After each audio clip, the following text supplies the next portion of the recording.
20 Juni 2022 lalu, Najwa Shihab beserta timnya membuat sebuah dokumenter perihal Timor Leste, yang tahun ini genap 20 tahun merdeka dari Indonesia.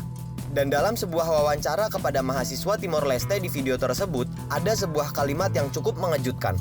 Salah satu mahasiswa tersebut menyatakan bahwa Indonesia adalah salah satu negara yang pernah menjajah Timor Leste.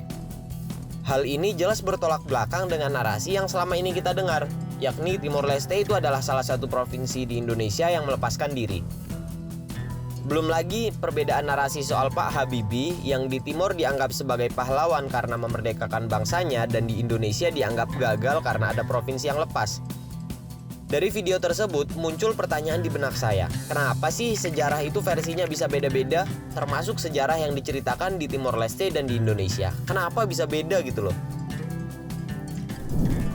Coba bayangkan ada dua orang yang sedang bertengkar. Ketika kita tanyakan masalahnya kepada mereka, pasti informasi yang kita terima akan berbeda. Si A bilang B yang salah dan si B bilang si A yang salah. Dan ini adalah contoh paling sederhana gimana perbedaan dalam sejarah itu bisa terjadi. Karena dalam sebuah kejadian, setiap orang yang terlibat pasti akan memiliki sudut pandang yang berbeda dari kejadian tersebut. Hal ini gara-gara bedanya perasaan dan situasi yang mereka rasakan dalam sebuah kejadian. Dan inilah yang membuat sejarah itu menjadi multinarasi atau banyak modelnya.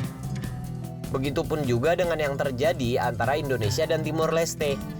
Apa yang pemerintah Indonesia perbuat kepada Timor Leste setelah Portugis hengkang dari negaranya adalah kejadian yang bisa melahirkan banyak sudut pandang, entah dari Timor Leste maupun dari Indonesia, yang mengakibatkan perbedaan penulisan sejarah di antara keduanya.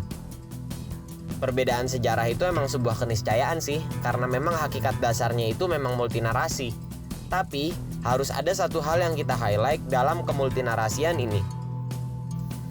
Ada yang bilang setiap bahasa itu memiliki dan membawa ideologinya masing-masing. Begitupun juga dengan sejarah. Ia dihadirkan untuk membawa ideologi atau paham yang ingin disebar di tengah masyarakat. Karena ya nggak mungkin dong sejarah diangkat kalau tanpa tujuan.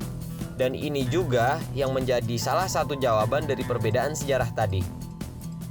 Dalam artian, anggapan Indonesia menjajah Timor Leste dalam sejarah versi mereka itu ya dibentuk untuk tujuan ideologis juga.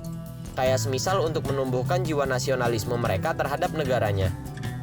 Dan sebaliknya, bahasa Timor melepaskan diri dibentuk dalam sejarah Indonesia pasti juga punya tujuan ideologis. Entah untuk memberi kesan tertentu atau lain sebagainya. Dan pada akhirnya, yaitulah sejarah. Versinya bisa berbeda-beda sesuai siapa yang menulis, siapa yang merasakan, dan siapa yang memiliki kepentingan. Gitulah kurang lebihnya. Gimana nih menurut lo? Tulis kolom komentar ya.